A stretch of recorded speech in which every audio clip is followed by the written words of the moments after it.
Welcome to Voice of the Vatican. Our top stories. Saving lives. Poland is gaining momentum to ban abortion within its borders. Calling for freedom. The Holy Father calls for the release of Father Tom, a Salesian priest held in captivity by Islamic terrorists. A message of hope. Pope Francis sends a message to victims of the tragic temple fire in Kerala, India. And apostolic voyages. The Holy Father travels to Greece, and 2 new international trips are placed on the 2016 papal calendar. I'm Ashley Norona in Rome, Italy, and you're watching Voice of the Vatican.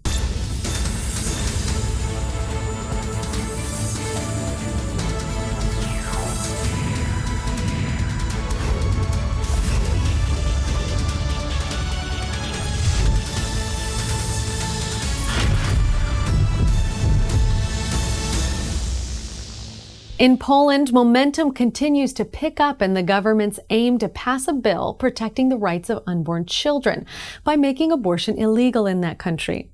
The bill put forward by the Nationalist Law and Justice Party, which won an absolute majority in Parliament last October, is attempting to save the lives of unborn babies and protect the mental and physical health of their mothers. But to get the bill into Parliament, 100,000 citizen signatures must be collected. To do that, a local legal activist group called Ordo Juris is petitioning outside of churches each Sunday, while from the pulpit, a message prepared by the Polish Bishops' Conference says, quote, "Each person's life is protected by the 5th commandment, do not kill." Currently, Poland registers fewer than 1,000 legal abortions annually. The present law, passed in 1993, grants abortion up to the 25th week from conception if the woman's life is in danger, if the pregnancy is the result of criminally proven rape or incest, or if the baby has a severe and irreversible handicap or an incurable and life-threatening disease. Poland's Catholic bishops have called for the permanent ban on abortions to mark the 1050th anniversary of their country's conversion to Christianity in 966 AD. Pope Francis, who will visit Poland in July for the celebration of World Youth Day, wrote when he was the Bishop of Buenos Aires, quote, "The right to life is the first among human rights. To abort a child is to kill someone who cannot defend himself." At the end of his weekly Regina Caeli address in St. Peter's Square, the Holy Father called for the immediate release of Salesian priest Father Tom Uzunlil, an Indian national and missionary who was taken hostage by Islamic terrorists in March. His kidnapping followed a deadly attack in the southern Yemeni city of Aden at an old age home run by the Missionaries of Charity, the order founded by Blessed Mother Teresa of Calcutta. The attack resulted in the deaths of 4 missionaries of charity, 2 staff members, 8 nursing home residents, and a guard. Pope Francis appealed for the freedom of all hostages throughout the world and led tens of thousands in prayer in St. Peter's Square for this intention. In the hope given us by the risen Christ, I renew my appeal for the liberation of all persons seized in areas of armed conflict. In particular, I desire to remember the Salesian priest, Tom Uzunlil. The Catholic Bishops' Conference of India said a delegation met the Indian Minister for Foreign Affairs, who reported that the government was working to secure the priest's safe return. In addition, Vatican diplomatic channels are also working to secure his release. No group has claimed responsibility for the murderous attack and kidnapping. Pope Francis sent out heartfelt condolences to the families of victims of the tragic fire at a Hindu temple in Kerala, India, which left more than 100 dead and over 400 injured. A telegram signed by the Vatican Secretary of State Pietro Parolin read, "His Holiness Pope Francis was saddened to learn of the tragic fire at the Pontifical temple complex, and he sends condolences to the relatives of the deceased and injured. Praying for all affected by this tragedy and for the relief efforts underway, Pope Francis invokes upon the nation the divine blessings of strength and peace." The incident took place at the 500-year-old Devi Temple at Pontifical in Kollam, where a fireworks show is typically part of the annual festival. But this year, temple authorities were denied permission for the fireworks display by the district on safety grounds. However, they still went ahead with the show. 7 office bearers of the Temple Trust have been arrested and charged with murder.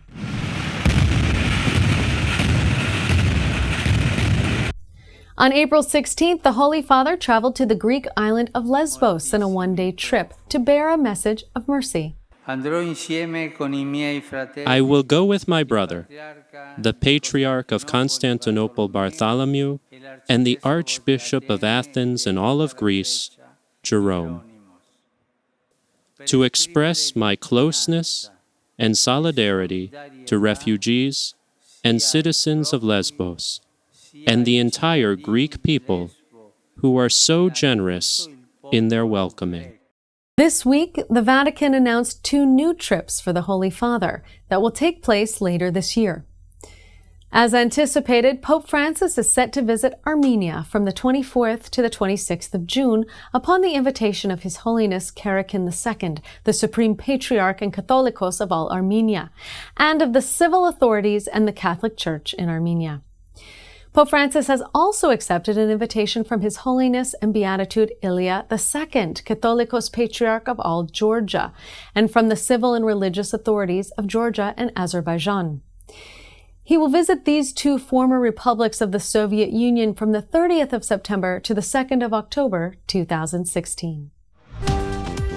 Coming up next, we'll go up close with experts to discuss the Holy Father's new apostolic exhortation, The Joy of Love. And a saint comes home. The ambassador of Croatia to the Holy See tells us about a special saint being celebrated in Croatia this week. And we'll go on site to the Azusa Revival in Los Angeles, an event which brought together tens of thousands for the cause of Christian unity. Did you like the program you just watched? Help Shalom World bring more programs like this to a global audience. Your support helps us share the peace of Christ with the world. Visit shalomworld.org/donate.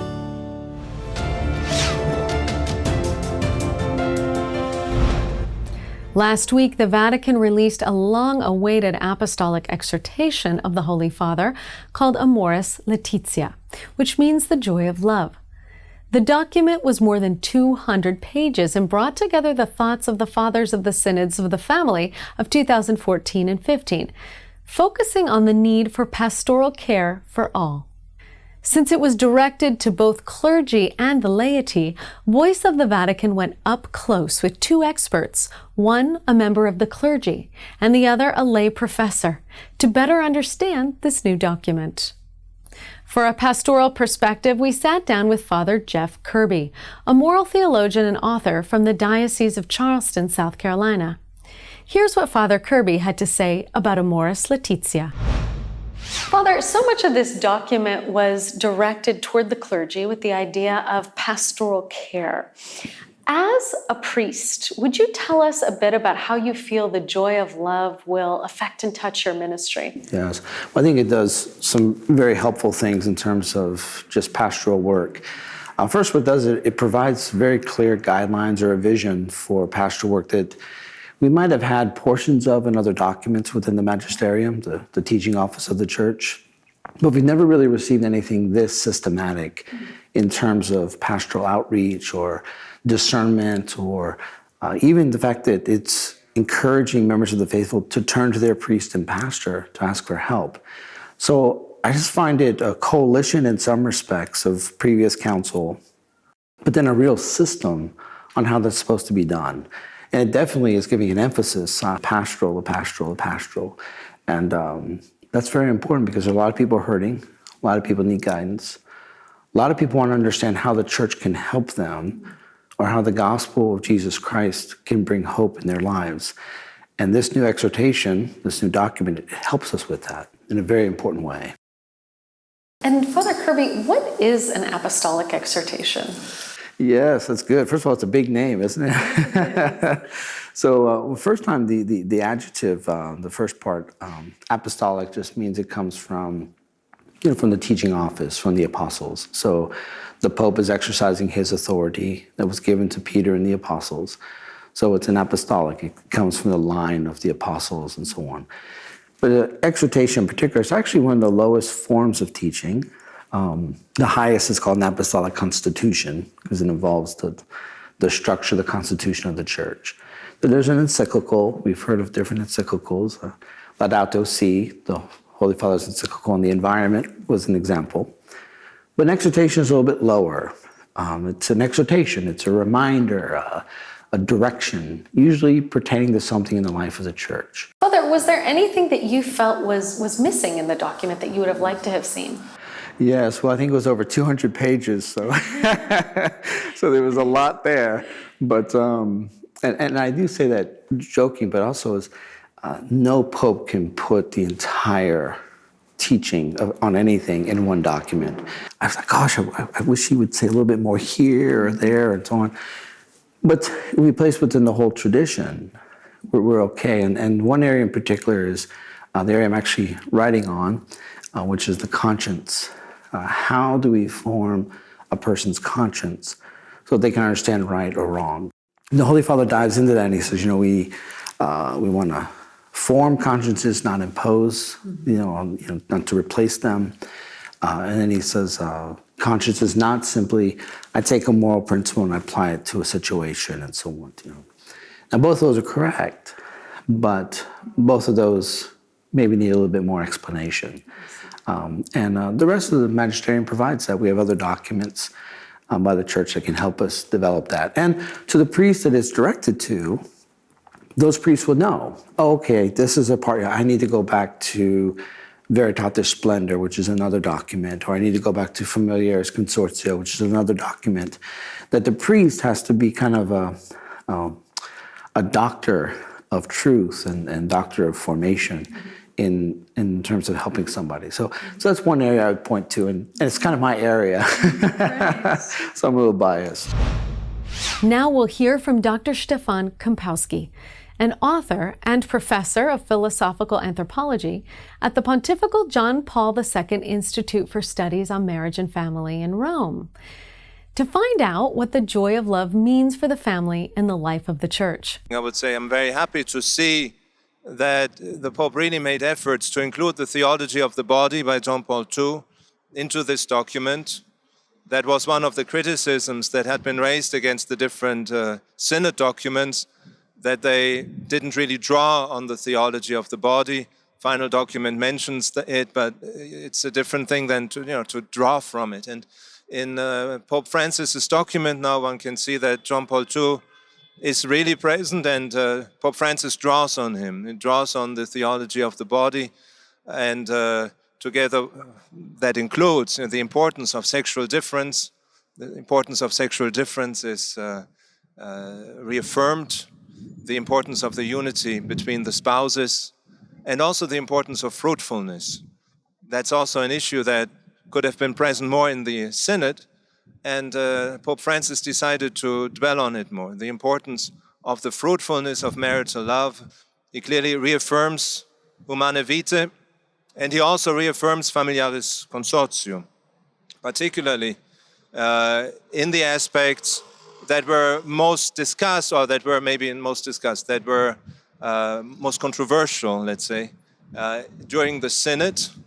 The Pope found formulations here maybe that could have been clearer at some points in some paragraphs, but on the question of the communion for the divorced and civilly remarried, so there he could have possibly been clearer. At the same time, if one just looks at what he says, he looks at his words, he nowhere says that he wants to change the practice of Familiaris Consortio 84, and he explicitly cites that document and that number, Familiaris Consortio 84, that regulates the question of the access of the divorced and civilly remarried to communion.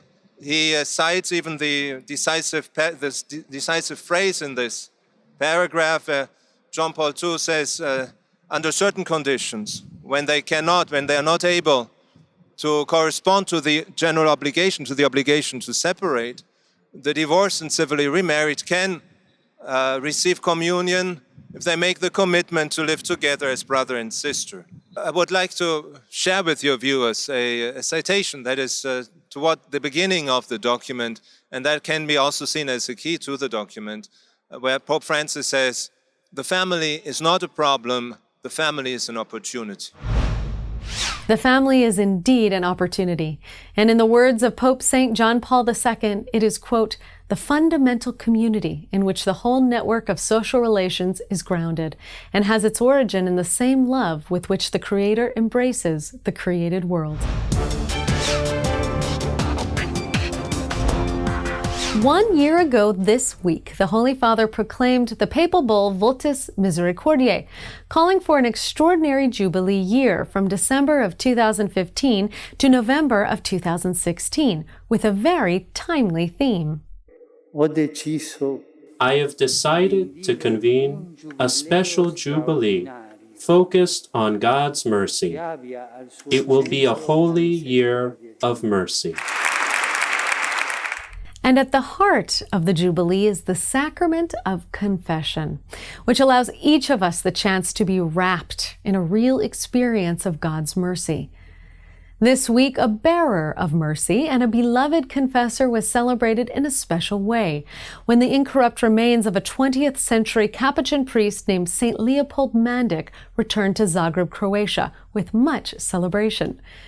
He's a saint of the modern era, who lived through World Wars I and II and died only in 1942. St. Leopold suffered from disabilities that inhibited his speech and caused his stature to slump with frailty. Yet, through adversity, he developed tremendous spiritual strength, especially in the ministry of confession, often spending 10 to 15 hours in the confessional at a time, with people waiting for hours to receive absolution. Voice of the Vatican spoke to Ambassador Neven Pelakaric, the ambassador of Croatia to the Holy See, about this remarkable saint and the events in Croatia this week that paid tribute to him. For the first time since he left Croatia, and that was in 1902, he came to Croatia. First time in history he's in Zagreb. He was never during his lifetime in Zagreb, for 5 days. And in these 5 days, we are going to celebrate 19 masses, and we're going to celebrate 5 overnight vigils. So San Leopoldo, or Bogdan, as we call him by his Croatian name, is a very beloved saint in Croatia. San Leopold was a minuscule person in his stature. He was 135 centimeters tall, a very small person. He in his humbleness, in his personal stature, he was very humble during his lifetime, but he was a giant as a person, he was a giant as a confessor. He was spending between 10 and 15 hours a day confessing. So he would take the burden of the penitent up onto him. He was very well-renowned in Padua, where he spent most of his life, because he would give very small penitence. And this small penitence was important because he would say, you just go and be better next time, and I will pray on your behalf. Therefore, his brethren sometimes were actually scolding him and saying, but you're forgiving everything, and you're actually giving very little penitence. And he would say, well, if the crucified, my Lord, would come down and ask me and tell me that I'm giving too much free hand, what would I tell to him? I would say, well, my Lord, I did not come yet to your foolishness of dying for those who commit sins. So he was very liberal in his handling. And this is a particular, we think, why Pope Francis, in this Jubilee of Mercy, decided to point to him and to Father Pio of Pietrelcina, who was also a very known confessor.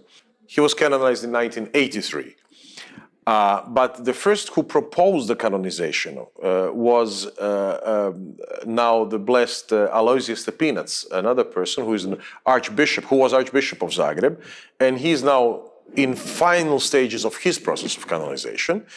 our son Leopoldo died in 1943. And already 2 years later, there was a very fervent speech, homily, by our Archbishop of Zagreb, and he wrote a preface to his first biography. And he prophesied that small and minuscule, small person who was taking burden of his penitence, he will become recognized by the Church as a giant of mercy. Exactly that is happening these days by the wish of the Holy Father and by what is actually today, these days, happening in Croatia. Well, Croatia is a small country. We are 4.3 million people. So in the scale of the world, really one of the smaller countries. But a beautiful country. We have a very beautiful coastline, very beautiful inlands, and a lot of natural but also historic heritage. Croatia is a country that has the most non-material heritage listed, biggest number, 14 events listed in the UNESCO charts. So for a very small country, that is a big success. That means that some of the traditional festivities, and a number of which is connected to the religious, to the Catholic world, have been maintained for centuries past, notwithstanding our difficult history. And it has been recognized by UNESCO. So there's a number of things that you can come and visit and enjoy in my country. It would be nice to come, in particular in this Jubilee of Mercy, where we even have these extraordinary things, like the entire uncorrupt body of St. Leopold being transported from Padua to Zagreb, and then to the cathedral first, then to the parish in Zagreb, and then it goes on to Ljubljana, because it is also very venerated in Slovenia. And finally, we go from one Colosseum to another and travel across the globe to the city of Los Angeles for a taste of an event called Azusa Now. It's a gathering that brought together more than 100,000 Christians in the LA Coliseum. Christians of various denominations came from far and wide for the purpose of promoting the cause of Christian unity. We now go to Kevin Cast, a media producer on the scene, to tell us more. Hey Ashley, Kevin Cast here at Azusa Now in the Los Angeles Memorial Coliseum. If you're having a hard time hearing me, that's because there is a roar of 100,000 Christians of different denominations, of different cultures gathering together in one place in this historic event to worship together, to come together to pray for Christian unity. That's Catholics, Pentecostals, evangelicals coming together in something that is incredibly powerful. Lou Engle put this event together as an evangelical pastor and inspirational speaker, and he, through prayer, discerned we need to have the Catholics here. We got to have Catholics here and have a presence as well. And worked with Father Alexei Smith, who is the officer of ecumenical and interreligious affairs at the Archdiocese of Los Angeles. And they found a way to change the program, to add Catholic pieces, to make it so this is a truly ecumenical event where we're seeing people come together in ways we haven't seen before. There's a real energy here where everyone's letting go of theological differences. To see something this powerful, and of all places here at the LA Memorial Coliseum. For those who remember, in 1987, here at the Coliseum is where St. John Paul II came to celebrate Mass in Los Angeles. So it's a powerful place where so many beautiful religious events have occurred. And just today, we had Bishop David O'Connell give a blessing to the whole congregation. We had Father Alexei give his blessing. We had Father Ed Benioff, the Director of New Evangelization for the Archdiocese of Los Angeles, get down on his knees and pray in front of everybody for reconciliation between all denominations, that we would have a true, merciful reconciliation that could bring us together in a way that maybe the culture has never seen before. Because in our time of cultural decay, we can't try to do it on our own. We need Catholics and evangelicals and Pentecostals and everyone to come together to say, we are one, and to pray together. And there's something really powerful happening here to see all of these people with their arms raised up, with their arms over one another. We've spoken with Catholics, with Pentecostals, with so many, and it's been an incredibly powerful event. So I hope that everyone can check out more about it at Shalom World TV. Thanks so much, Ashley. Azusa Now was broadcast on Shalom World TV. All week long, keep up with the latest happenings in Rome on our Twitter feed @Voice of Vatican. Be sure to like us on Facebook at Voice of the Vatican. And check our social media feeds for breaking news and information about upcoming guests and features. And we want to hear your voice too. Email your questions, your stories, and news to us at vov@shalomworld.org. This is Ashley Nerona with Voice of the Vatican in Rome, Italy, wishing you a blessed week. May God bless you and your family. Saying ciao for now from the Eternal City. I'll see you next week on Voice of the Vatican, from Rome to your home, only on Shalom World TV.